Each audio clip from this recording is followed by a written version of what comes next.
welcome back to another episode of Hoop Rants. And today, I want to talk about the NCAA transfer portal. Now, before everybody gets the panties in a bunch, I'm not here to slam it or throw it down. But I do think there needs to be some more restrictions. Well, not restrictions. I think there needs to be more rules to it. Um, a part of me feels like it's become a little anarchy.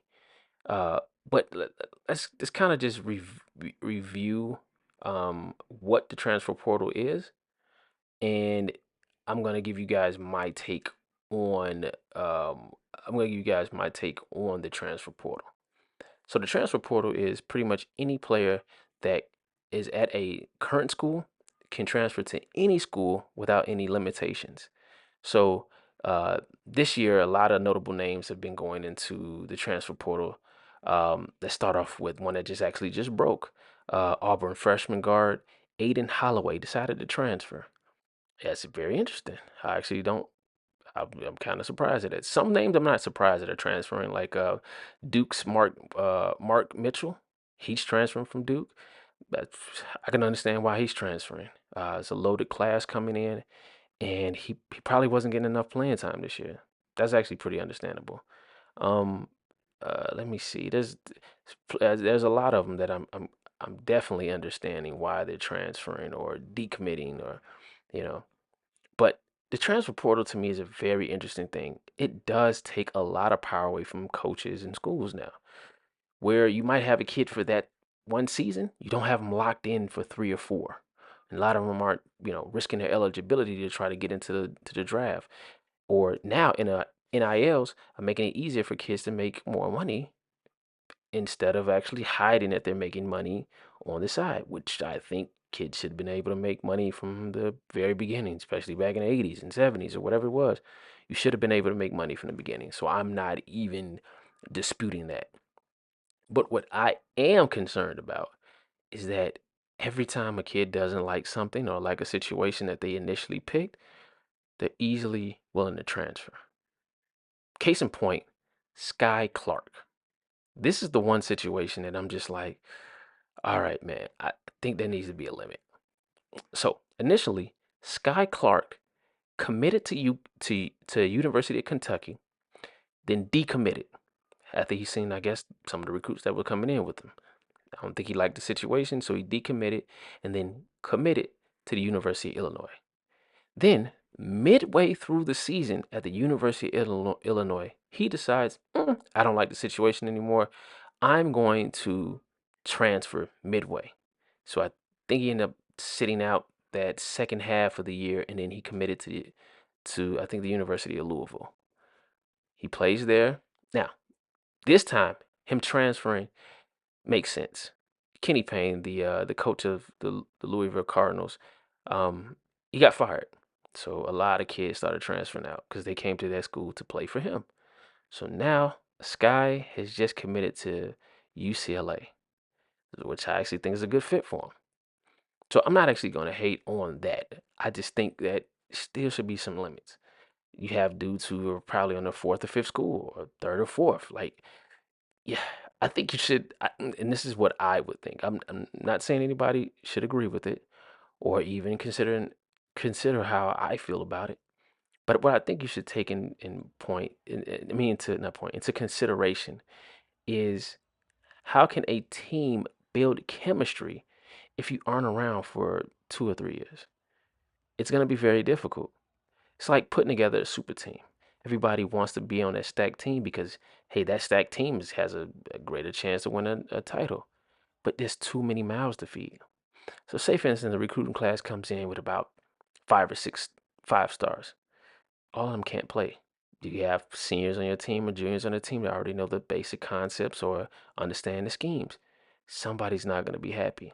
That's why I suggest that you should have one unlimited transfer. And then, if you transfer for a second time, especially in a consecutive year, you should be forced to redshirt the next year that you transfer. Sit out that 1 year and then be eligible for the following season.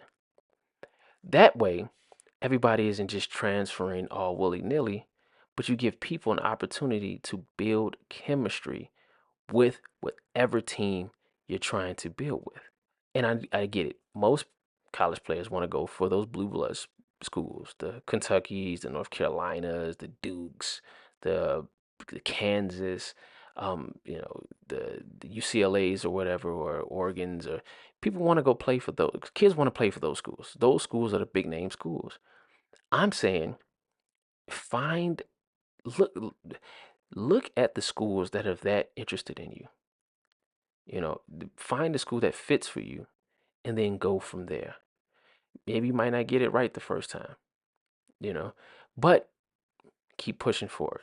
There's always light at the end of the tunnel. But I do want to point out one thing that I'm actually excited about is that kids are actually having the power to control their destiny when it comes to these schools. They're controlling their destiny. There's nobody else controlling their destiny. Nobody's controlling the narrative of say so. Who could ruin a kid's career or college career? The kids are taking back the power, which I actually do appreciate. Um, but I do want to talk about other news. So, if you haven't noticed by now, John Calipari has left University of Kentucky. For what reason? I have no idea. But he's been there for 15 years. And I honestly just believe he probably just needed to change the scenery. He's just having the same influx of power recruits coming in and heavy expectations. He goes back down to a smaller school at Arkansas and decides, I'm going to take it slow again. It probably has different recruiting tactics this time. It's probably not promising kids. He's going to make them a first round pick after the first year or heavy transfers. He's probably going to go back to the basics where he used to have kids for, 2 and 3 and 4 years, not one and dones. Maybe he's taking a different approach. And if that's the case, I don't mind it. I wish him all the best luck. Um, but that has definitely had a ripple effect. As of today, Aaron Bradshaw has entered the transfer portal. He was a freshman here at University of Kentucky. Now he's looking for a new home. I cannot pronounce this young man's name, but I'm gonna do my best. I do the Thiero.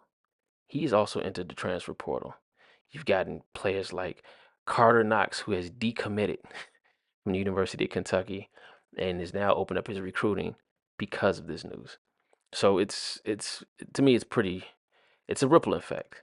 You also got to remember Kenny Payne was fired from Louisville, and you've had players like Brandon Huntley Hatfield who entered the transfer portal. You've had players like Trey White who's entered the transfer portal.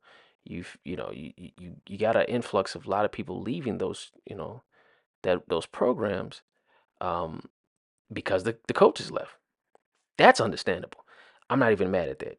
If your coach leaves, then I will leave too.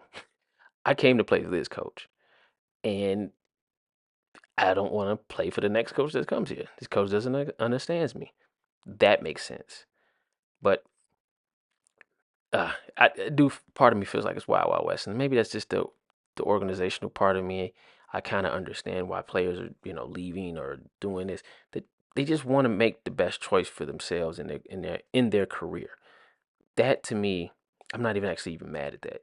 I do feel like there needs to be a little bit more organization, but I'm not mad at kids transferring.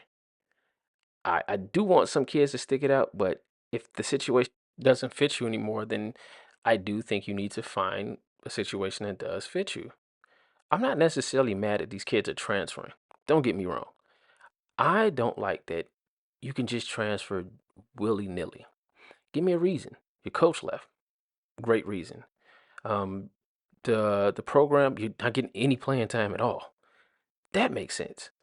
But if you just don't like one NC, minuscule thing, and then you decide, I'm just gonna leave because I can leave, then that's when I'm like, all right, come on, let's put our big boy pants on here and let's do what we need to do to make the situation work for everybody. But I mean, again, we can everybody can leave it up to interpretation and can be very subjective to their own views when it comes to this.